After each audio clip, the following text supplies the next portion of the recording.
As you may or may not know, insurance companies were responsible for the creation of the 30-day treatment program.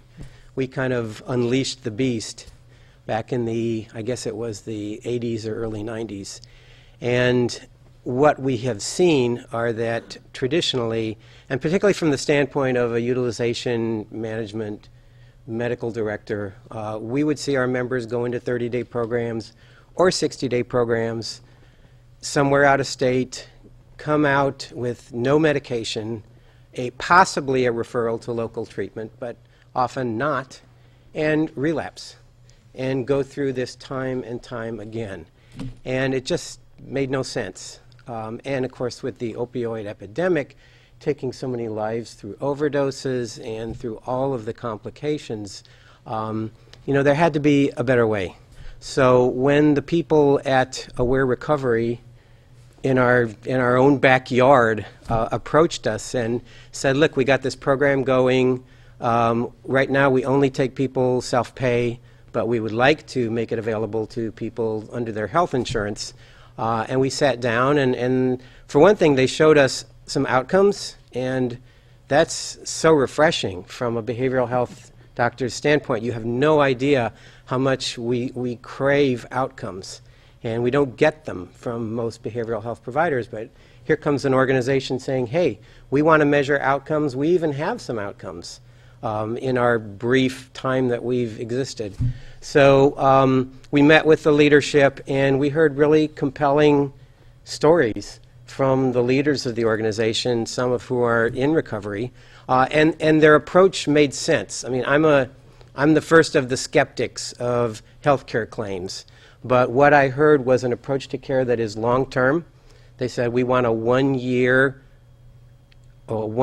course of treatment for these people. That makes sense because addictions don't go away in 30 days or even 60 days. And in fact, in talking to addiction specialist experts, they would tell us that often, particularly for people with opioid use disorders, the relapse comes 3 or 4 months into treatment when the brain chemistry experiences some changes and leads to an increase in craving. And very often by then, they are outside of the reach of treatment, and there's nothing there for them when they experience a sort of a natural crash that often leads to relapse.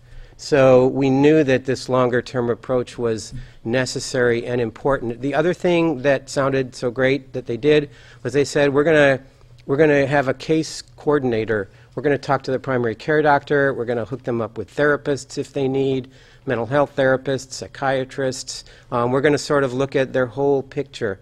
We're going to, if they have educators involved, if there are EAPs or people at work, if there are, for some people with probation responsibilities, we're going to work with all of them and we're going to coordinate. And that also sounded wonderful because the other part of the story is that addictions have been so stigmatized for so long that nobody wants to touch them, and they've been sort of shoved out into the shadows where there's an addiction treatment industry, but it doesn't interact with all other healthcare providers. So we really like this idea of addiction treatment being interwoven into all of the other aspects of healthcare. So we said great, and we developed a plan, and we made, starting beginning of October a year ago, we made this available to our members. And as you can see in the slide, this is probably not completely up to date, but as of probably about a month ago, we've had 67 admissions. Some people discharge early, but the data that we have, and we don't have full data because it's just now been a year, so we really can't look at it, but the preliminary outcomes information that we have shows that we're getting success rates that are more in the 60 to 70% area. And if you consider the outcomes, what little there is of traditional residential treatment programs where success rates are usually less than 10%, we're very happy with what we're seeing so far.